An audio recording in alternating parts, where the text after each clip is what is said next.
messieurs, rebonjour, bonne fin d'après-midi, j'espère que tout va bien. Nous allons à nouveau travailler avec mes deux speakers qui sont là, Aurélie Picard, délégué général pour le CSF, Nouveau Système Énergétique, et le député du Rhône, Jean-Luc Fugit, qui est président du Conseil supérieur de l'énergie. Merci de nous rejoindre pour une discussion. Alors voilà, c'est un format qui s'appelle Fireside Chat, donc voilà, c'est une discussion un petit peu intimiste. Moi, je vais me mettre par ici, ben voilà, vous mettez comme ça, juste à côté de moi. Alors le côté cheminée, tout de suite, ça évoque l'hiver. Bon, on a Belfort, on s'est dit ça y est, on va mettre des bûches, mais en fait non. Vous voyez, il fait, je sais pas si c'est réchauffement climatique, mais en tout cas, on a un peu l'impression quand même que voilà, l'été indien perdure. Blague à part, on est là pour discuter donc effectivement d'un sujet sérieux, c'est ce que l'hydrogène peut résoudre la crise énergétique. Alors, je vais vous présenter tous les deux. Donc effectivement, ce qu'on peut dire, Aurélie, c'est que le CSF que vous représentez, déjà est partenaire de la Task Force hydrogène. Vous avez le micro qui est juste à côté de vous. Et depuis le début, en fait, ça fait partie Tout à de fait. l'équation. Bonsoir à tous. Oui, le comité stratégique de filière, c'est une association qui réunit l'État et les industriels pour faire de la transition une opportunité de se réindustrialiser. On regarde tous les investissements qu'on fait, comment on développe l'industrie. Et donc l'hydrogène est depuis notre création en 2018 au cœur de notre démarche. On a beaucoup travaillé à ce que le plan hydrogène est un axe développement de l'industrie, travailler sur également la mise en place des bassins hydrogènes, des IPCEI. Et donc vous avez c'est un plaisir aussi à ce que l'hydrogène soit dans le plan de relance. C'est ça, tout à fait. Et donc c'est un plaisir de parler de ces enjeux ce soir. Écoutez, nous aussi, ça tombe bien. Jean-Luc Fugit, vous êtes l'un des grands soutiens à l'Assemblée, effectivement, de l'hydrogène. Vous faites partie d'un groupe d'études sur hydrogène et énergie durable. Vous êtes donc effectivement président du Conseil supérieur de l'énergie. Et vous avez fait d'ailleurs rentrer France Hydrogène, vous l'aviez annoncé et vous l'avez fait. France Hydrogène est rentrée au Conseil supérieur. Bon, bonsoir à toutes et tous. On va peut-être me présenter rapidement. Je suis un citoyen député. Donc je ne suis pas un élu, voilà. Je suis un citoyen député. Et je suis aussi un scientifique. Je tiens à le préciser.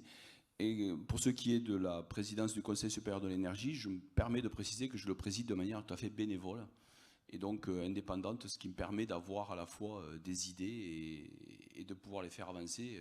Et donc ça, c'est ce qui est intéressant. Et en effet, moi j'ai toujours suivi la question de l'hydrogène dès le 1er juin 2018, quand le ministre de l'époque, le ministre d'État de l'époque, Nicolas Hulot, avait présenté le premier plan hydrogène avec les 100 millions d'euros, etc., etc. Mais il faut bien commencer un jour.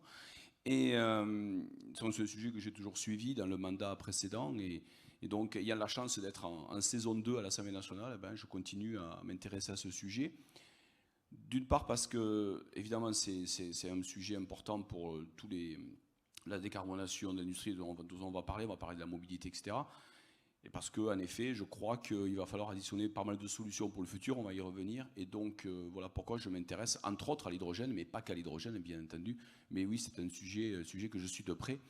Et puis, je tenais vraiment à venir à ce colloque parce que, aussi, je le dis avant de peut-être d'oublier de le dire, mais c'est aussi parce qu'il y a ici sur ce territoire beaucoup d'acteurs. Et parmi ces acteurs, il y a une enseignante chercheuse de très haut niveau, Madame Brigitte Vu, qui est dans la salle ici, et que je salue, et qui conduit toujours des travaux excellents, qui forment des dizaines d'étudiants. Et donc vous avez la chance sur ce territoire d'avoir d'excellents laboratoires, etc. Et donc je trouve que de venir sur ce territoire, c'est aussi important de valoriser donc, tout ce qui se passe. Et sur le CSE, en effet, j'ai souhaité que France Hydrogène rentre. Pourquoi ? Parce que au Conseil supérieur de l'énergie, il y a de nombreux acteurs, dont il y a aussi bien les associations de consommateurs, il y a les syndicats, il y a évidemment les producteurs d'énergie, le syndicat des énergies renouvelables, il y a donc 6 parlementaires, enfin il y en a certains qu'on ne voit jamais, mais il y a oui, ceux qui en plus pourraient être intéressés normalement par le sujet, par le parti auquel ils appartiennent, mais ils ne siègent jamais, donc il ne faut rien moi. Bon bref, des noms. Et donc, il suffit d'aller regarder les comptes rendus et tout. Et donc, à un moment donné, il faut avoir le courage de dire les choses. C'est ça qui est important quand on est des citoyens qui s'intéressent aux choses publiques.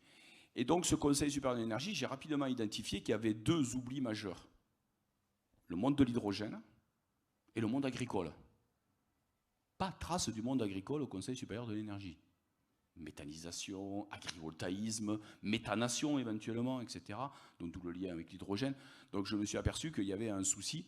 Et donc du coup, j'ai souhaité que et le monde agricole soit représenté, et donc le monde de l'hydrogène. Voilà pourquoi, depuis le 1er septembre, on a à la fois France Hydrogène et les chambres d'agriculture qui sont représentées au Conseil supérieur de l'énergie, ce qui permet maintenant d'avoir une pluralité un peu plus respectueuse de ce qui est l'avenir énergétique de notre pays.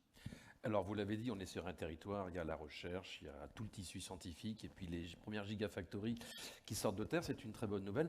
On va peut-être revenir sur le soutien qu'apporte en fait l'Union européenne, cette thématique hydrogène, parce qu'il y avait un discours de l'Union il n'y a pas très longtemps, et une fois de plus, en fait, la présidente a réaffirmé que ça restait l'un des piliers. C'est quand même quelque chose d'encourageant. Il y a une constance, en fait, dans ses choix politiques. Oui, je pense que c'est important. C'est important en plus au moment où l'Europe commence à se poser des questions un peu différentes sur l'énergie et l'industrie, qui, comme vous l'avez compris, c'est mon tropisme. Et jusqu'à présent, on est parti sur une transition énergétique qui était faite d'injonctions, d'objectifs, souvent inatteignables, ou en tout cas très ambitieux, importants, mais voilà. Et aujourd'hui, il y a une introspection qui se met en place, et j'en espère beaucoup, pour reprendre les choses peut-être dans le bon sens et dans ce même mouvement, veiller à pouvoir développer l'industrie en France et en Europe de la transition énergétique. Je pense que l'IRA a marqué vraiment les esprits. On a pris conscience que les Américains, qui étaient plutôt assez réticents jusqu'à présent à se mettre dans le mouvement, prenaient le sujet par un aspect économique.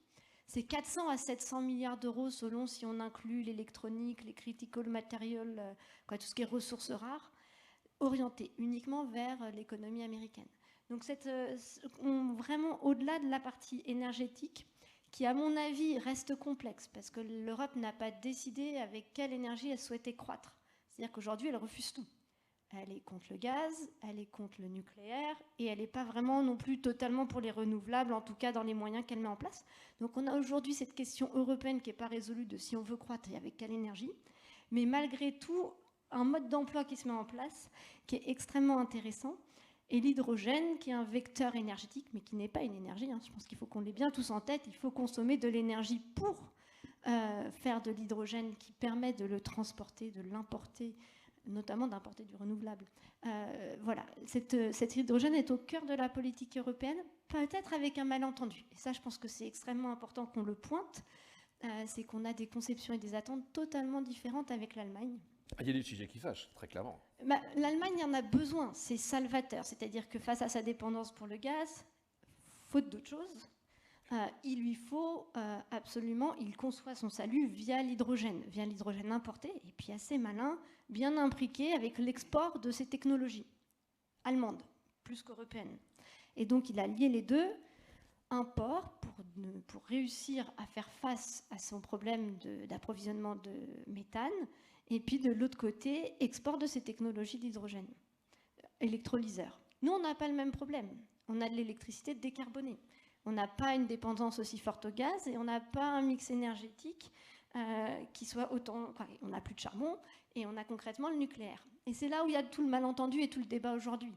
Et là, cette demande que l'on fait de nous pouvoir développer l'hydrogène sur base nucléaire parce qu'elle est décarbonée, et de bien vouloir aider l'Allemagne à accompagner sa démarche, mais sans pour autant nous empêcher d'avoir la nôtre. Bon, en tout cas, ça pose débat au sein de l'Europe.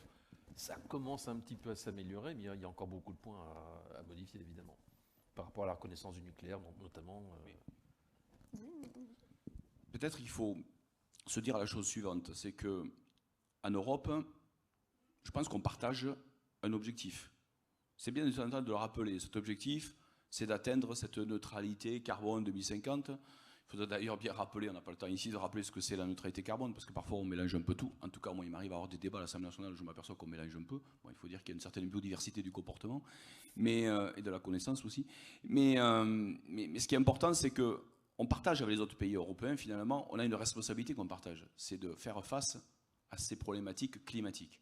Et donc, avec cet objectif 2050, et la présidente de la Commission l'a très bien rappelé.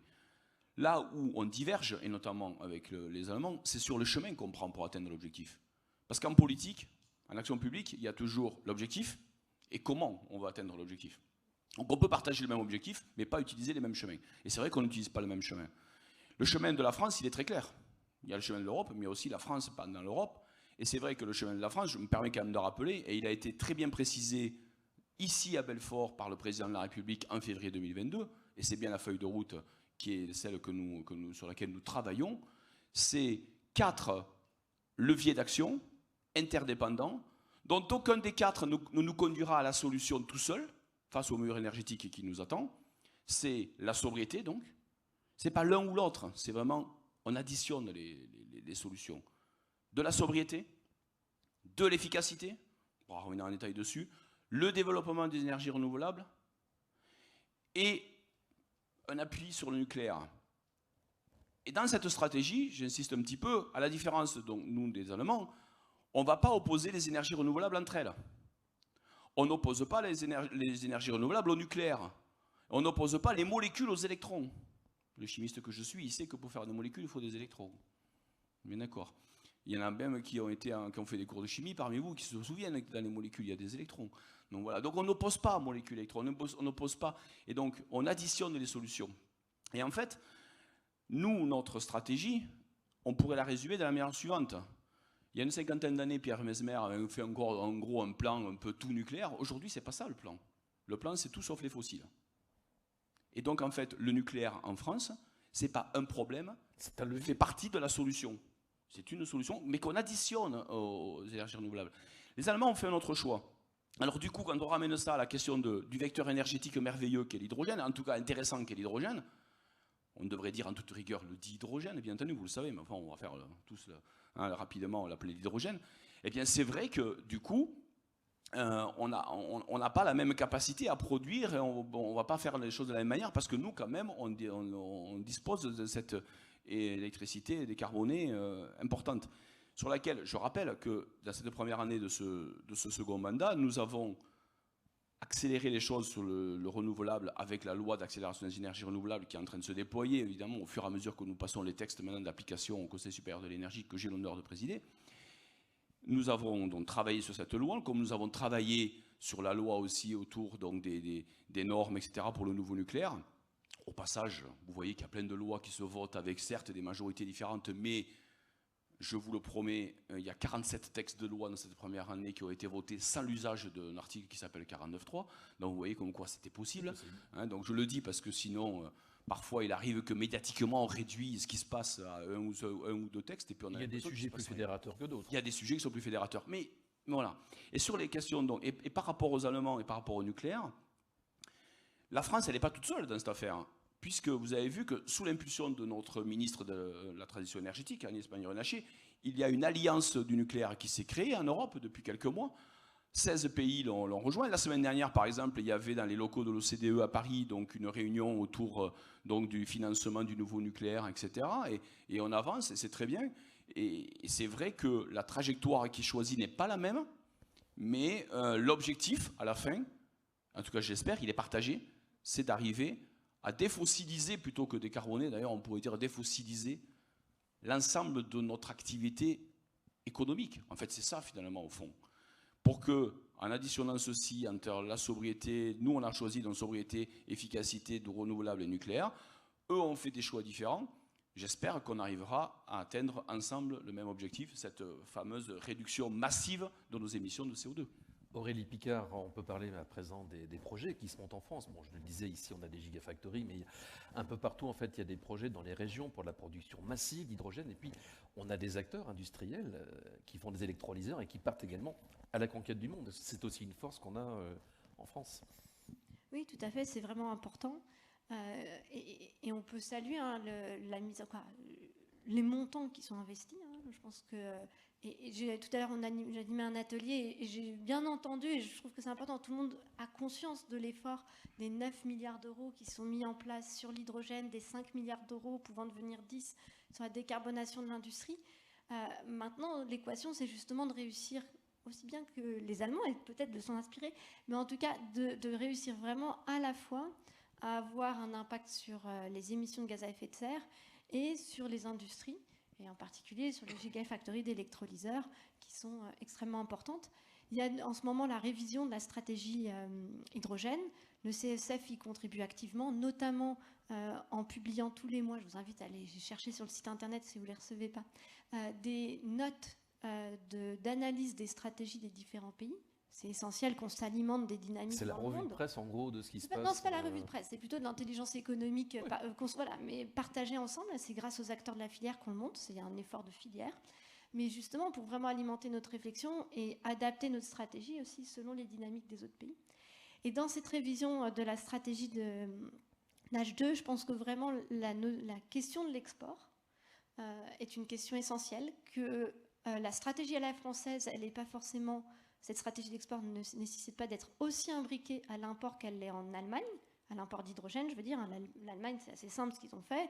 C'est ils vont voir des pays, ils leur proposent d'implanter des électrolyseurs plutôt allemands et de récupérer l'hydrogène qu'on finance avec H2 Bank pour ensuite, justement, avoir de l'approvisionnement en énergie.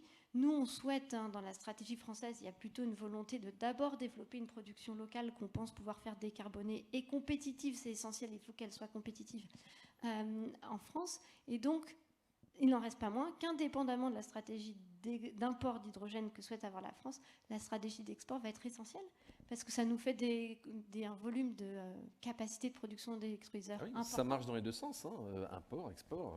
On a des écosystèmes portuaires qui peuvent très bien. Tout à fait, mais aujourd'hui, il semble que d'un point de vue orientation, voilà, la question de l'import de l'hydrogène n'est pas tranchée, reste assez ouverte. Et je pense qu'indépendamment, et sans avoir à traiter cela, il faut absolument mettre en haut des objectifs de la révision la question de l'export, parce qu'on va avoir de belles gigafactories. C'est justement pour ça que je m'occupe du comité stratégique de filière, ayant travaillé dans l'industrie électronique, automobile. Je reste convaincue qu'on a peu conscience qu'en France, on n'achète pas comme les autres. Je l'ai vécu concrètement. Moi, j'avais ma production à Toulouse et je faisais des systèmes électroniques pour les voitures. Et les avions et les trains, bon voilà. Quand j'allais voir nos amis allemands, mes clients, ils m'expliquaient que concrètement, c'était très bien, mes produits étaient très jolis, mais ils voudraient bien les acheter si je les faisais produire par une usine en Allemagne. Et je vous promets que c'est vrai. Je produisais les séries en grande quantité pour le monde entier, et pour les monter dans les voitures allemandes, on faisait produire dans une usine allemande. Quand j'allais chez les Italiens, ils me disaient à peu près la même chose. Vous êtes très sympa, Toulouse c'est un peu loin, ce serait bien que vous produisiez en Italie. Et pour ce qui était on va dire Volvo, on va citer des Suédois, ils trouvaient que d'avoir des productions de l'autre côté de la Méditerranée, c'était bien loin, ils exigeaient que ce soit à Toulouse.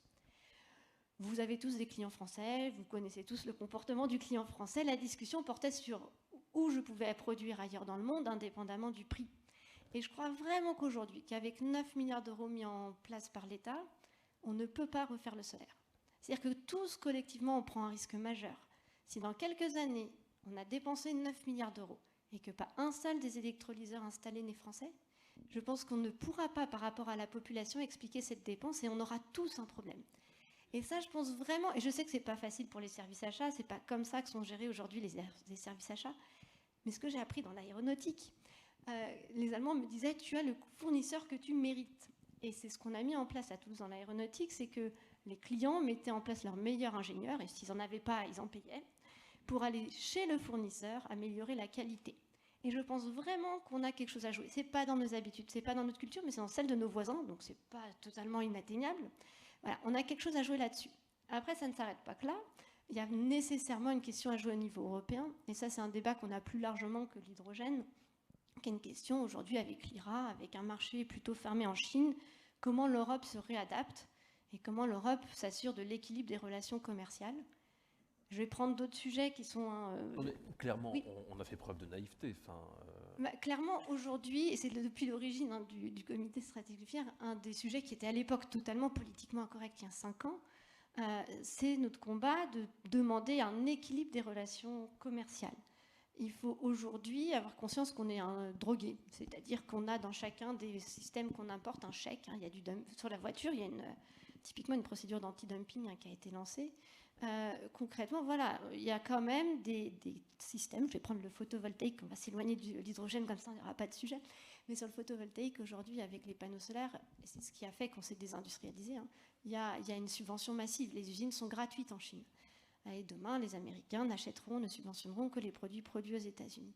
Donc, il y a cette nécessité de prendre conscience qu'il y a un chèque avec le produit qu'on importe. Donc, soit on est prêt à payer la différence, et à ne pas recevoir ce chèque à chaque fois qu'on achète un système, mais on ne peut pas à la fois vouloir une transition très économe et développer. Et il y a un vrai changement au niveau européen, hein, et la France là-dessus joue un rôle essentiel. Et vraiment, justement, au niveau européen, c'est la France qui est à l'avant-garde du combat sur le sujet. Justement, je pense parce que dans les écosystèmes privés, on a moins cette culture et donc on se tourne vers l'État et vers la Commission pour nous défendre, là où certains ont compensé depuis longtemps en achetant local.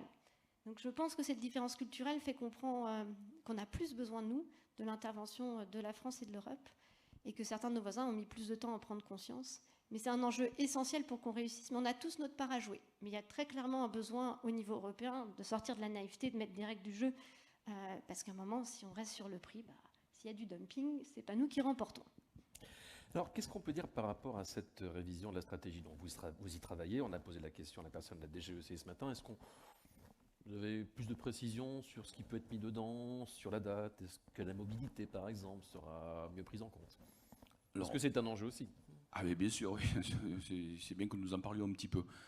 On n'a pas appris énormément de choses ce matin, mais sur la stratégie nationale, je parle de la stratégie nationale hydrogène, sa révision. Bon, ce qui vient de se passer depuis quelques semaines et quelques mois, il y a eu un travail de préparation, je vais le relier à ça, donc à la loi de programmation énergie-climat, qui sera peut-être une loi énergie, enfin bon, on va voir comment ça va devenir.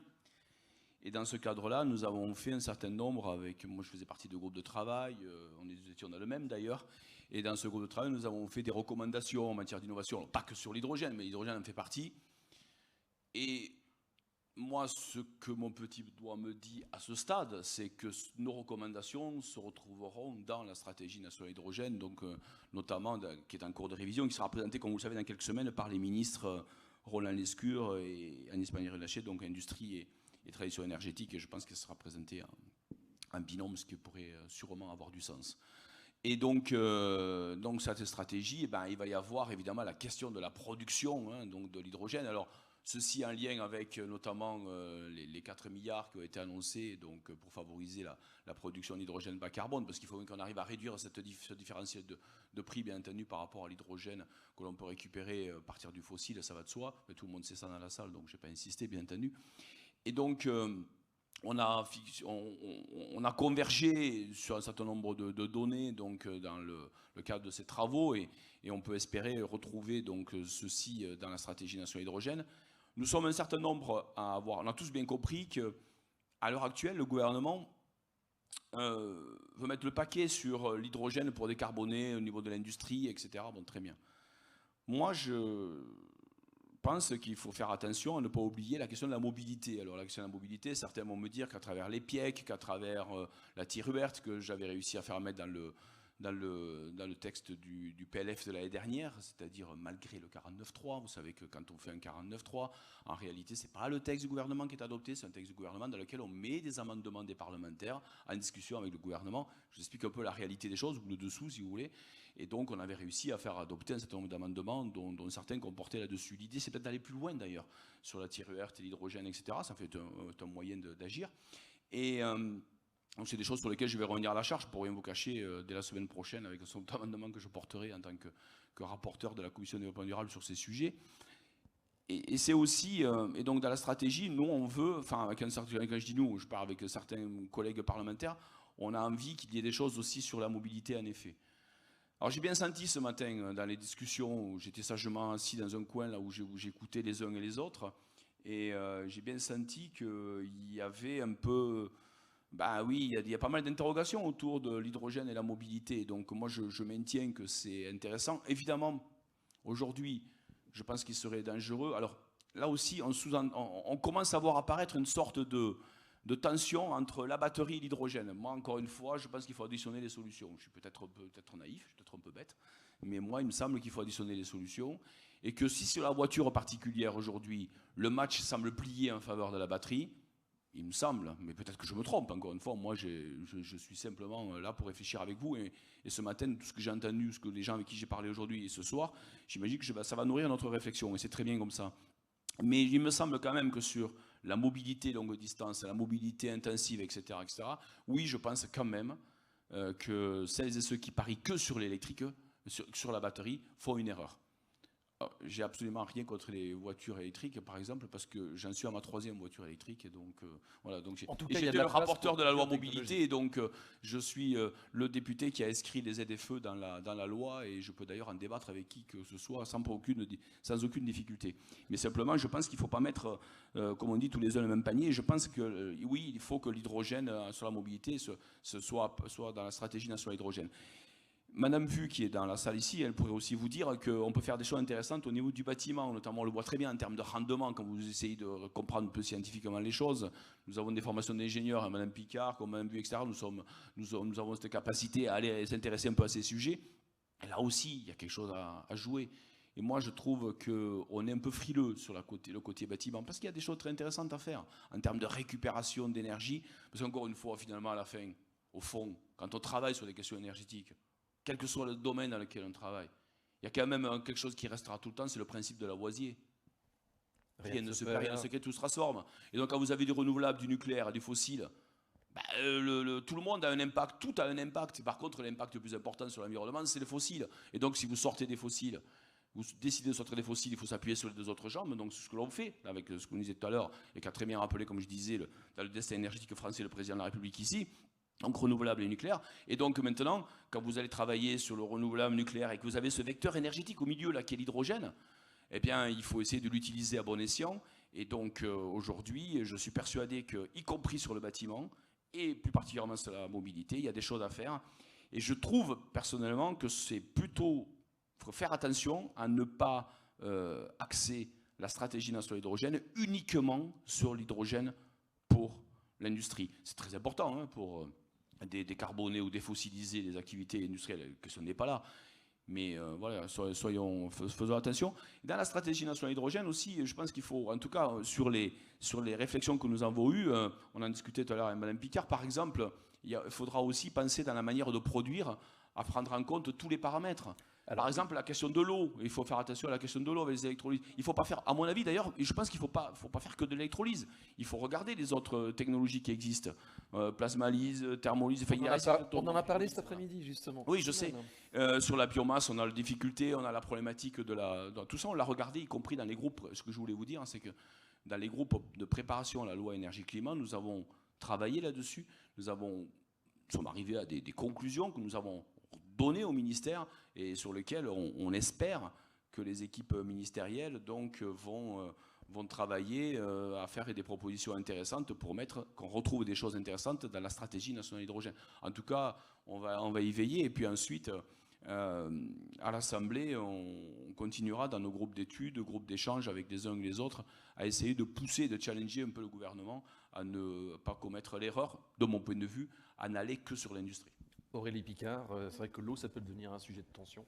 Ah oui, en tant que CSF, on doit, comité stratégique de filière, on est 18 associations hein, du type de celle que je dirige, et concrètement, on doit, d'ici la fin de l'année, une feuille de route pour expliquer comment on fait moins 10% de consommation d'eau.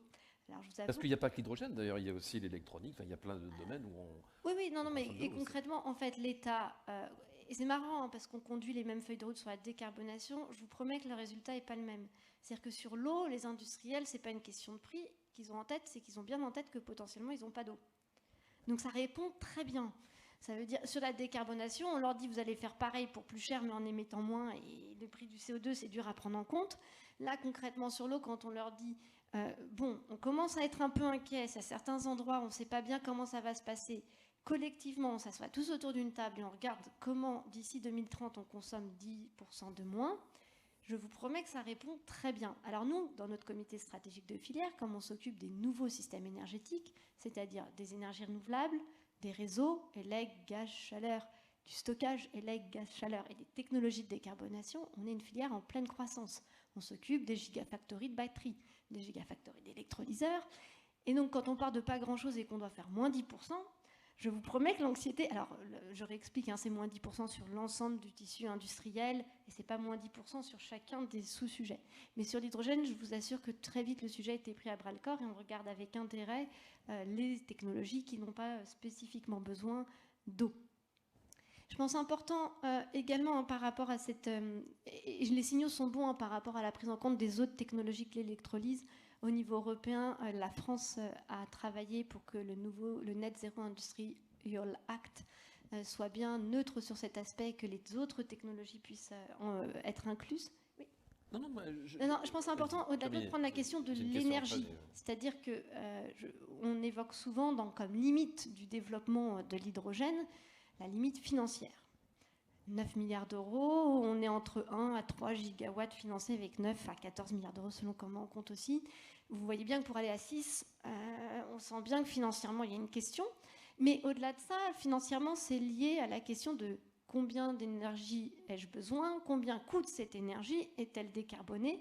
Et c'est là où cette question de regarder les autres technologies est extrêmement importante dans l'espoir de trouver la technologie qui permette de consommer très peu d'eau, très peu d'électricité, et donc de ce fait-là, d'être beaucoup moins cher et de ne pas se heurter à la limite de la capacité à faire croître notre système électrique. Il y a un chiffre que je trouve toujours très intéressant à partager. D'ici 2050, il va falloir non seulement qu'on fasse 50% d'électricité de plus, mais également qu'on réinvestisse tous nos systèmes de production. C'est-à-dire que tout ce qu'il y a aujourd'hui, mis à part les dernières ENR qui ont quelques années, mais les centrales nucléaires, il faudra qu'on les ait réinvesties, et il faudra qu'on les réinvestisse dans les nouvelles énergies renouvelables. Donc, dans la manière de penser le développement de l'hydrogène, il est vraiment essentiel qu'on pense économie de coût, mais qu'on pense aussi économie d'eau, économie d'énergie. On a parlé un peu plus tôt dans l'après-midi ici même des e-fuels, et c'est vrai que c'est quelque chose, on voit que ça fait partie du périmètre. Là, pour le coup, il faut aussi de l'eau pour l'électrolyse pour produire, il y a beaucoup d'électricité. Et puis, ça rejoint vos aspirations en matière de mobilité, monsieur le député. Enfin, quel regard vous portez tous les deux sur justement cette forme d'industrialisation et qui fait démarrer aussi la filière hydrogène? Moi, déjà, je pense que vous l'aurez compris. Je sais que le chimiste que vous êtes est un peu, par rapport à la pollution, les NOx, tout ça, vous n'êtes pas tout à fait d'accord avec ça. Mais bon. Non, enfin, je ne suis pas encore exprimé, mais non, mais oui, enfin, je regarde toujours les choses de deux points de vue, c'est vrai. C'est sûrement une déformation, mais en même temps, si vous voulez, quelle que soit l'activité, au-delà des questions de l'hydrogène, quand on produit, on a tous envie d'émettre moins de gaz à effet de serre. Je partage largement l'objectif, la question n'est pas là. Mais moi, j'ai envie de, passez-moi l'expression, histoire de crisper un peu la salle, je veux dire, de faire un peu du en même temps. C'est-à-dire qu'en même temps, il faut regarder la pollution de proximité. Et c'est vrai que les technologies qui ne font pas attention à tout ce qui est oxyde d'azote et particules fines, ça m'embête un peu. Et c'est ce que j'avais, donc c'est ce sur quoi j'ai axé tout mon travail de la loi d'orientation des mobilités, à savoir que décarboner, oui, bien sûr, mais aussi regarder les problématiques en termes de pollution de proximité, parce que je rappelle quand même qu'on a un problème de santé publique derrière. Et que ce problème de santé publique, c'est 100 milliards d'euros par an que ça coûte à la France. Il ne faut quand même pas l'oublier. Donc du coup, 3 milliards de dépenses de santé intangibles. Donc du coup, voilà. Et donc ça, on a vraiment un souci là-dessus. Et donc du coup, moi je regarde tout ça, toujours, je fais un peu... J'aime bien qu'on fasse le bilan. Alors ensuite... Encore une fois, neutralité techno pour moi, ça c'est clair. Même s'il faut, au regard de ce que l'on va utiliser comme démarche et comme technologie, faire attention donc à l'impact à la fois carbone, y compris en analyse d'un cycle de vie, et donc en termes de pollution de proximité. Donc ça me paraît vraiment fondamental d'avoir toujours cette démarche parfaitement rigoureuse et qui soit une démarche vraiment globale, de manière à faire en sorte de ne pas se dire tiens, on a trouvé un nouveau chemin et d'un coup c'est la panacée, mais en réalité il y a tel ou tel problème. Donc il faut prendre le temps de comprendre les sujets, il faut prendre le temps de regarder le bilan, et donc c'est en ce sens que je crois que c'est important d'avoir des échanges entre nous tous. Et ce type de journée, des groupes de travail, des groupes d'études qu'il peut y avoir les uns les autres, il faut partager l'information pour qu'on fasse les bons choix. Parce qu'on voit souvent que des fois, quand on se retrouve dans certaines situations, il y a un peu de la caricature autour donc, des enjeux énergétiques, des enjeux de santé, on mélange tout ça.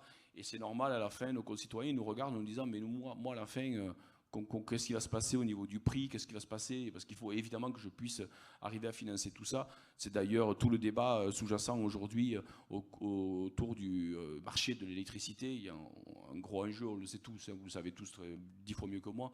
Donc le sujet est lancé, le travail est lancé, et j'espère qu'on aboutira à quelque chose. D'ailleurs, moi je veux dire, je crois qu'on peut faire tout ce qu'on veut sur énergie, climat, etc., etc. On peut programmer, faire une PPE, etc. C'est très bien. Je pense qu'il faut aussi envisager d'avoir une programmation financière de tout ce que l'on veut faire, que ce soit en matière de rénovation, soit en matière d'accompagnement du développement de certaines énergies, etc. Voilà, moi, je verrais bien, à côté d'une programmation pluriannuelle de l'énergie, je verrais bien une programmation financière aussi, donc de toutes ces évolutions que l'on accompagne. Voilà, je suis peut-être un peu sorti du cadre de la question, mais c'est pour montrer qu'il y a une vision qui nous attendent. Enfin, les enjeux sont énormes.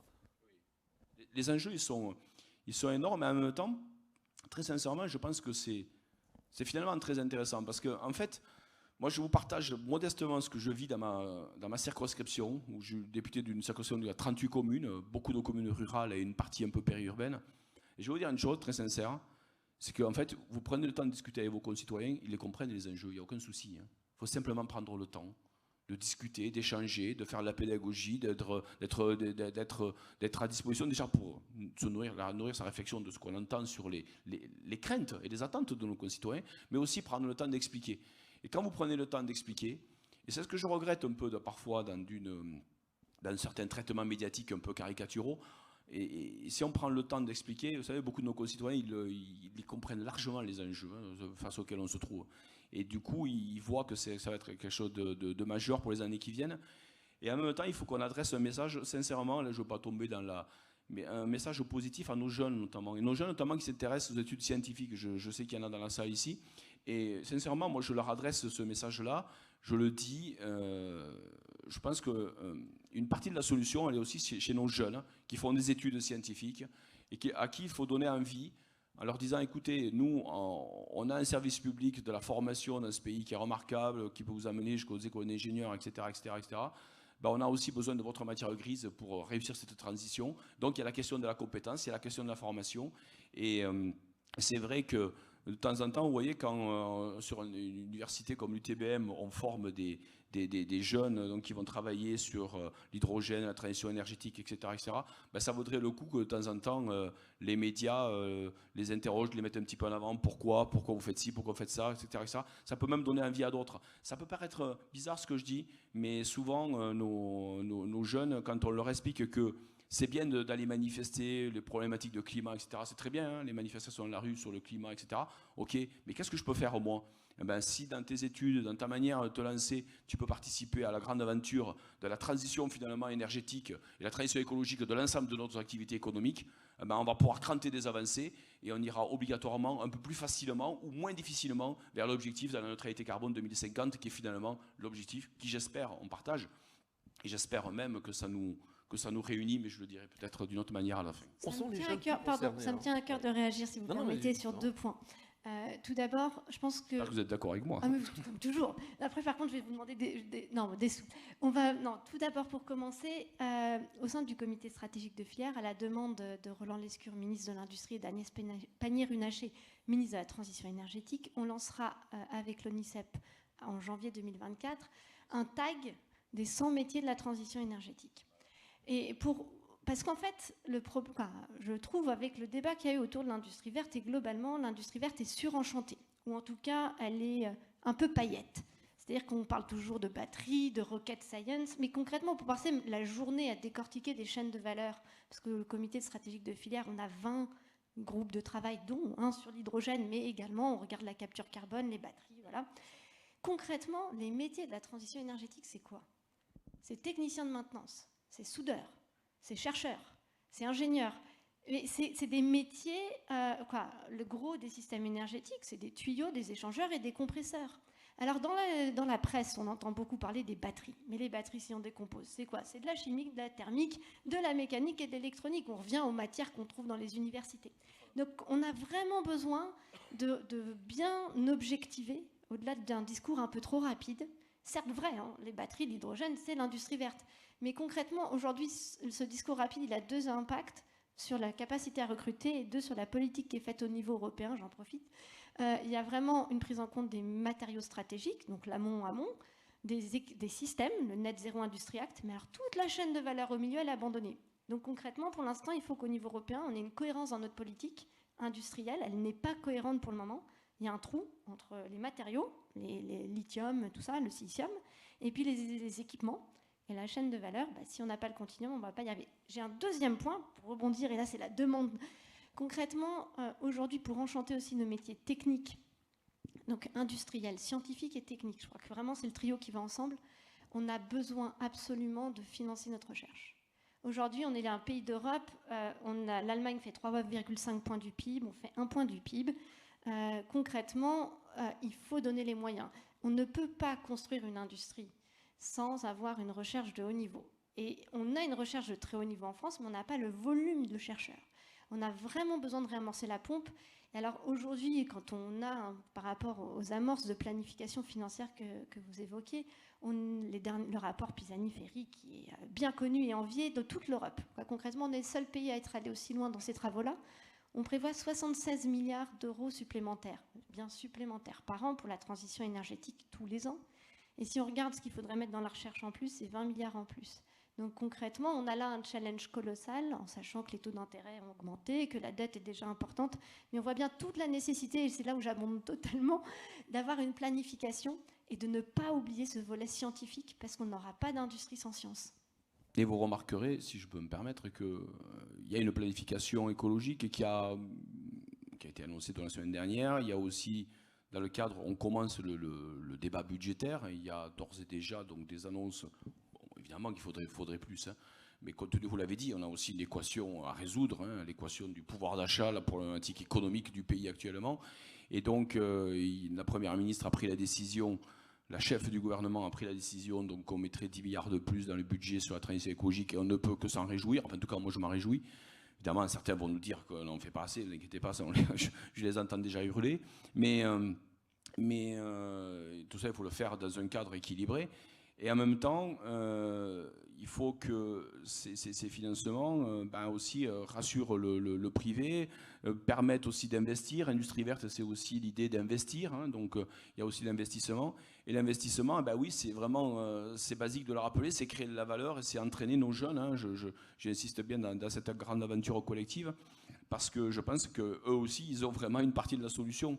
Et en fait, ce qu'ils veulent, c'est changer le monde. Et aujourd'hui, exactement, on est concernés par l'évolution du climat et cette volonté d'être acteurs. Et puis, il y a des dizaines et des dizaines de milliers d'emplois potentiels. Hein. On estime que dans le nucléaire, il y en a 100 000 d'ici 2035. On estime 500 000 sur l'ensemble de la transition écologique. Donc, c'est intéressant.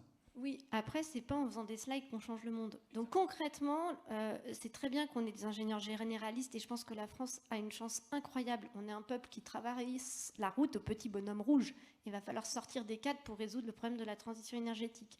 On est avec une culture généraliste qui nous est très particulière. Donc je pense vraiment qu'on a cet atout, savoir sortir des cases et savoir toucher à tous les domaines. Pour autant, il nous faut absolument des écoles d'ingénieurs spécialistes. Il nous faut absolument des gens qui ont envie de faire de la technique. Et notre chance, c'est que les startups ont donné ce goût, quand on fait prendre conscience que si on ne voulait pas faire une start-up de toilettage pour chiens, il fallait concrètement avoir une profondeur technologique. Mais notre système, aujourd'hui, il forme des gens qui ont un cerveau très bien fait, mais il faut qu'on les incite à aller les mettre au bon endroit. Et pour ça, il faut qu'on ait une recherche bien financée. Parce que pour ça, les premiers postes, la thèse, se frotter à la matière, on ne le fait pas dans nos études généralistes, on ne le fait pas dans nos études spécialistes non plus, et c'est nécessaire. Et c'est vraiment important pour pouvoir ensuite aller irriguer nos entreprises. Et donc là, on a les bonnes bases. Il nous manque un petit plus. On a quand même une chance, c'est qu'en France, on a quand même toutes les compétences. Quand on regarde la chaîne de valeur par rapport à cette filière de l'hydrogène, on est un peu partout. On a quand même la production d'hydrogène, on a des électrolyseurs, on a des industries pour la mobilité. C'est pas si commun au sein des différents pays d'Europe. Alors, non, je suis désolée, je vais être rabat-joie. Oui, c'est très bien. Je vais voir un tout petit peu le verre un tout petit peu vide.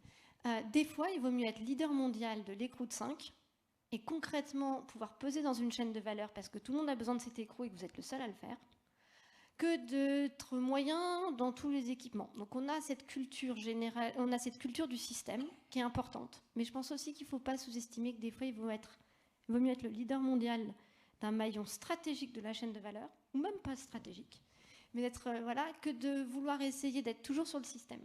Donc je pense qu'il y a un équilibre à trouver là-dessus et qu'on a un tropisme très système dont on doit se méfier. Je ne sais pas si c'est le mot de... Non mais... à vous écoutant, j'avais envie de faire une digression, c'est qu'en fait vous me dites mais on a tout ce qu'il faut, ça ne veut pas dire que pour autant on va réussir en France, etc. etc. Ben, écoutez, on va faire le parallèle avec la Coupe du Monde de rugby. On a tout ce qu'il faut pour la gagner, mais on ne sait pas si on va la gagner.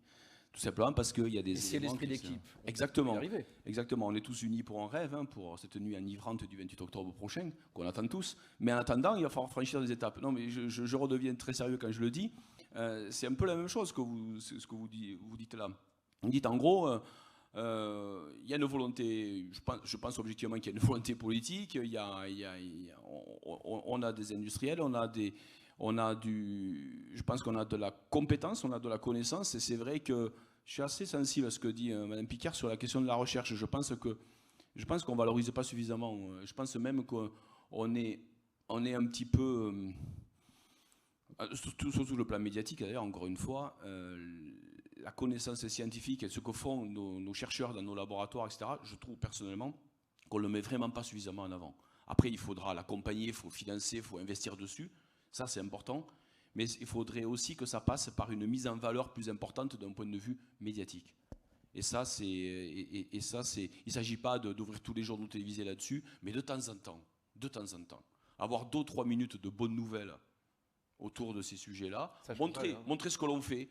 Montrer ce que l'on fait. Puisqu'on parle d'hydrogène, moi je me souviens qu'en 2021, j'ai été à IFP Énergie Nouvelle à Solèze, à 20 km de ma circonscription, où les chercheurs m'ont présenté le moteur thermique à hydrogène. Et ils m'ont montré, parce que comme vous avez compris que je suis sensible aux histoires d'oxyde d'azote et tout, j'ai attendu, mais ils m'ont montré les calculs, les valeurs, etc. Et j'ai trouvé ça bien. Voilà, mais je ne suis pas certain que ça ait intéressé grand monde et que localement, j'ai essayé d'en parler aux médias locaux, personne n'est allé les voir pour mettre en avant voilà, alors qu'on avait là des chercheurs de haut niveau qui ont mis au point quelque chose qui est quand même particulièrement intéressant, vous voyez, et donc qui peut-être un jour peut servir pour des bateaux, pour autre chose, etc., pour des camions, voilà, mais ça c'est le développement. Et donc je crois qu'on a besoin, en effet, d'investir plus, et peut-être qu'il faut qu'on soit... un peu plus optimiste aussi. Et puis, encore une fois, on a fait un choix qui n'est pas le même qu'on parlait tout à l'heure de l'Allemagne, notamment pour la production de notre hydrogène ou pour, en tout cas, notre stratégie sur renouvelables et sur le nucléaire, etc. Et il faut qu'on fasse de nos atouts des véritables forces.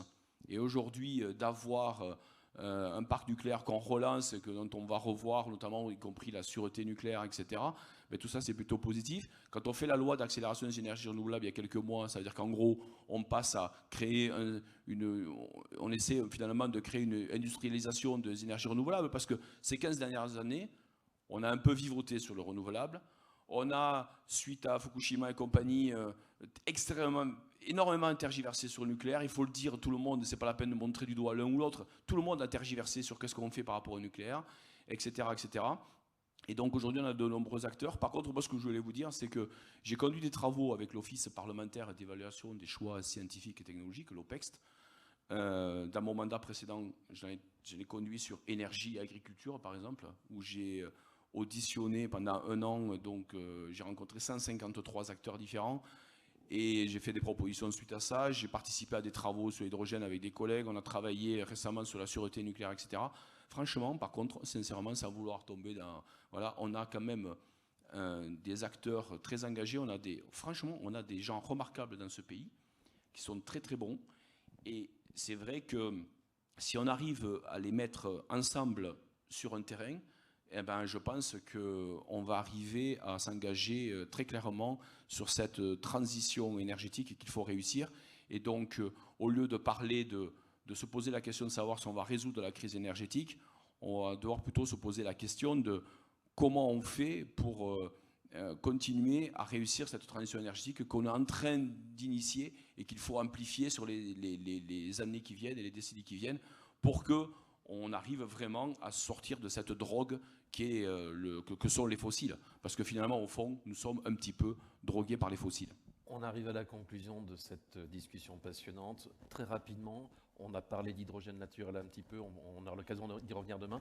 Est-ce que ça change grandement ou est-ce que ça peut changer grandement quand même le périmètre ? Moi, je veux bien dire un mot, mais en tout cas, ça peut être un plus. Aujourd'hui, il faut qu'on soit prudent. Il faut regarder 2 choses, c'est combien on en trouve, à quel pourcentage volumique il se trouve. Parce qu'on a discuté avec des chercheurs ce matin notamment avec Brigitte Vu, on disait, bon voilà, à 1000 mètres, à les endroits en trop, qu'il y a du 15% en concentration volumique, d'autres fois 30%, c'est 4%.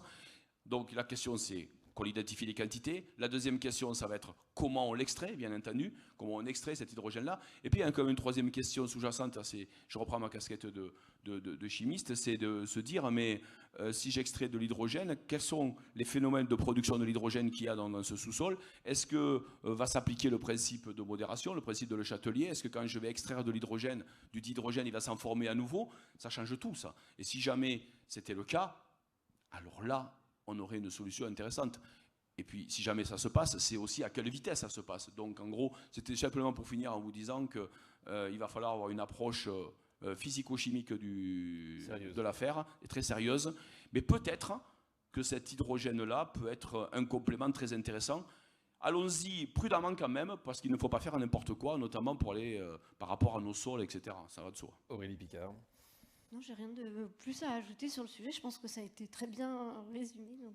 Eh bien, merci à Aurélie Picard et Jean-Luc Fugit pour cette discussion. Vous voyez, ça a donné tout ça, tous ces beaux dessins. Ça a été fait en live, on va trouver le moyen de vous l'envoyer.